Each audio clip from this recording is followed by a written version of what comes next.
19টা আসন থকা বৰপেটা জিলা পৰিষদখন গঠন কৰিবলৈ মেজিক সংখ্যা 10 আমি ভাৰতীয় জাতীয় কংগ্ৰেছ দলে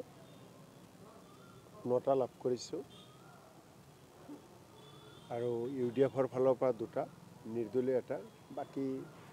7টা আমাৰ AGP BJP মিলি গতিকে সংখ্যাৰ ফালৰ পৰা আমি বেছি লাভ কৰিছোঁ আৰু আমি বৰপেটা জিলা পৰিষদখন গঠন কৰিম যেহেতু ৰাইজেও বৰপেটা জিলা পৰিষদত কংগ্ৰেছকে বেছি আসন দিছে গতিকে নিশ্চিতভাৱে জিলা পৰিষদখন কংগ্ৰেছ দলে গঠন কৰিব সাধাৰণতে যদি দেখা যায় সংখ্যাগুৰু সংখ্যালঘু বুলি কথা নাই নিৰ্বাচনৰ ফলাফল ওলাই গ'ল আৰু ৰাইজৰ ৰাইজে যি ৰায়দান দিছে ভোটৰ জৰিয়তে তাক আমি মোৰ পাতি গ্ৰহণ কৰিছোঁ আৰু আহি থকা দিনত ৰাইজৰ ৰায় যাতে কংগ্ৰেছ দলৰ পক্ষত আহে ৰাইজে যাতে কংগ্ৰেছ দলক আশীৰ্বাদ দিয়ে ভোটৰ জৰিয়তে তাৰ কাৰণে আমি আমাৰ কাম কৰিব লাগিব আমাৰ সংগঠন আৰু শক্তিশালী কৰিব লাগিব ৰাইজৰ মাজলৈ আমি আৰু যাব লাগিব আৰু নিশ্চিতভাৱে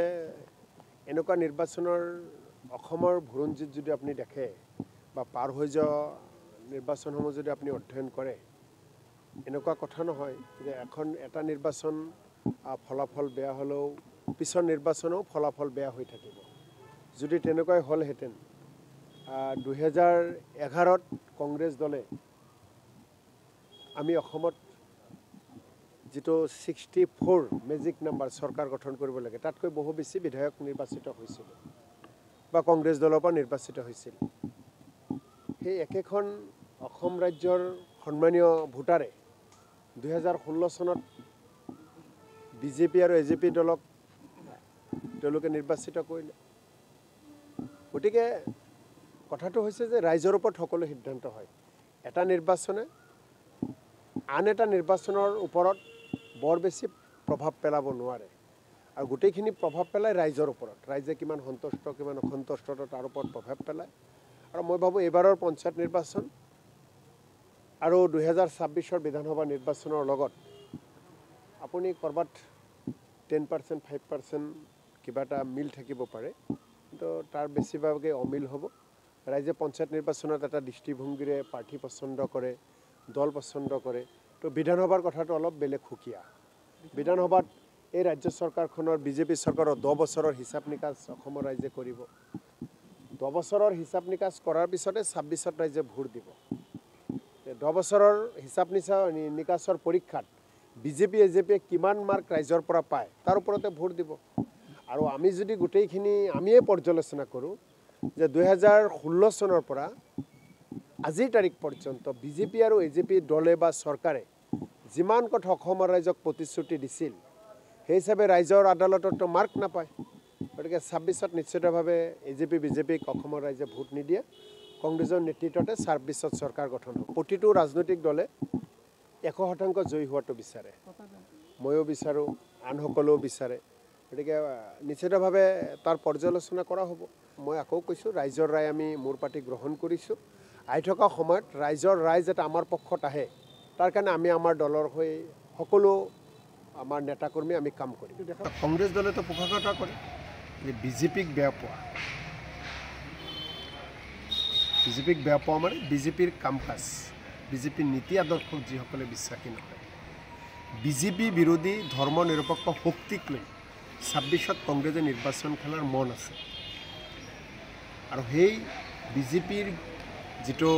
বিৰোধী যিসমূহ ৰাজনৈতিক দল আৰু ধৰ্ম নিৰপেক্ষ চৰিত্ৰ যিসকলৰ আছে তেওঁলোকে যদি কংগ্ৰেছৰ লগত একেলগে বহি কেৱল কথাত নহয় কামৰ জৰিয়তে মনৰ জৰিয়তে আন্তৰিকতাৰে কাম কৰিব বিচাৰে কংগ্ৰেছৰ দুৱাৰ সকলো সময়ত খোলা সৰুক্ষেত্ৰী সমষ্টিত পূৰ্বৰ সৰুক্ষেত্ৰী বৰ্তমানৰ পাকাবেতবাৰী সকলো বেলেগ বেলেগ সমষ্টি মিলি পাকাবেতবাৰী সমষ্টিত যেতিয়া আমি ভাল ফলাফল লাভ কৰিছোঁ তাৰ পিছতেই একাংশই যিসকলে মোক বেয়া পায় ৰাজনৈতিকভাৱে যিসকলে কংগ্ৰেছ দলক ৰাজনৈতিকভাৱে বেয়া পায় সেই এটা দুষ্ট চক্ৰই আৰু UDFে মিলি কংগ্ৰেছ দলৰ বিৰুদ্ধে যিটো অপপ্ৰচাৰ চলাই আছে পাকা বেতবাৰীত মই তাক নিন্দা কৰিছোঁ। যেতিয়াই পাকা বেতবাৰীত আমি 4টা জিলা পৰিষদ যেতিয়া আমি জয়লাভ কৰিলোঁ, তাৰপিছত তেখেতসকলৰ ছ'চিয়েল মিডিয়াৰ জৰিয়তে নানান বাক্যবান আৰম্ভ হৈছে। সংবাদ মাধ্যমৰ আগতো বিভিন্ন কথা কৈছে। যোৱাকালি তেওঁলোকে এই ভোটকেন্দ্ৰৰ বাহিৰতো ক'ৰবাত কংগ্ৰেছক মোক গৌবেক পৰ্যন্ত দিছে। কয়াকুছিতো আমাৰ এটা ডাঙৰ পৰিয়াল এটা আছে, তেওঁলোকে মানে টকাৰে আকাশত জিলিকি থকা তৰাবোৰো কিনিব বিচাৰে আৰু সাগৰৰ পানীও কিনি শেষ কৰিব বিচাৰে। এনেকুৱা এটা পৰিয়াল আছে আমাৰ পিনে। তেওঁলোকৰ মানে টকাৰ অভাৱ নাই, টকাৰে আকাশৰ তৰা কিনি সকলো আকাশখন তেওঁলোকে লৈ ল'ব বিচাৰে আৰু সাগৰৰ পানী গোটেইখিনি কিনি সাগৰখন শুকাই দিব বিচাৰে। তেনেকুৱা মনোভাৱ থকা এটা পৰিয়াল আছে, যিসকলে সদায় MLA হোৱাটোই তেওঁলোকৰ শেষ ইচ্ছা। MLA হ'ব লাগে। এতিয়া সেইটো MLA হ'বলৈ হ'লে মোক বদনাম কৰি, মোক মাৰি কাটি, মোক মাৰ্ডাৰ পৰ্যন্ত কৰি হ'লেও তেওঁলোকে MLA হোৱাৰ কাৰণে তেওঁলোক অগ্ৰসৰ হৈছে। আৰু তেওঁলোকৰ এটা এজেণ্ডা লৈ মোক বদনাম কৰাৰ কাৰণে তেওঁলোকৰ সুকীয়া কিছুমান মানুহ আনি মিছা বদনাম জাপি মোৰ বিৰুদ্ধে কিছুমান অপপ্ৰচাৰ কৰি আছে। মই এইবিলাকত বেয়া পোৱা নাই। মোৰ বিৰুদ্ধে যিমানে অপপ্ৰচাৰ কৰিব আপোনালোকে দেখা পাইছে, সিমানেই ৰাইজৰ আশীৰ্বাদ মোৰ লগত বেছি থাকিব। কাৰণ মই সৰুৰ পৰা ডাঙৰ দীঘল হৈছোঁ, খেলা ধূলা ক্ৰীড়া সাংস্কৃতিক ক্ষেত্ৰখনৰ লগত জড়িত হৈ ৰাজনীতিৰ লগতো জড়িত হৈছোঁ। সৰুগতিৰ ৰাইজে 2বাৰ বিধায়ক বনাইছে, কেইবাবাৰো পঞ্চায়তৰ পৰা আৰম্ভ কৰি বিভিন্ন নিৰ্বাচনত অংশগ্ৰহণ কৰিছোঁ। পাৰ্চেণ্টেজ হিচাপত গ'লে 95% জয়লাভ কৰিছোঁ সকলো নিৰ্বাচনতে। গতিকে তাৰপিছতো মোক এই বদনাম কৰি লাভ নাই। মোৰ সমষ্টিৰ এটা পৰিয়াল, তেওঁলোকে টকাৰে সকলো কৰিব বিচাৰে। সদায় টকা তেওঁলোকৰ প্ৰত্যাখ্যান কৰি আছে। তেওঁলোকে UDF দলৰ। মই বাকী কথাবোৰ বুজাই বুজিছে। আপোনালোকক আজি মই গেৰাণ্টি দি গৈছোঁ, পাকা বেতবাৰীৰ ৰাইজে 2021ত UDF দলে যি হাৰত নিৰ্বাচনত হাৰিছে, যি ভোটৰ হাৰত, 2026ত পাকা বেতবাৰীৰ ৰাইজে তাতকৈ বেছি বেয়াকৈ UDFক হৰাই দিব।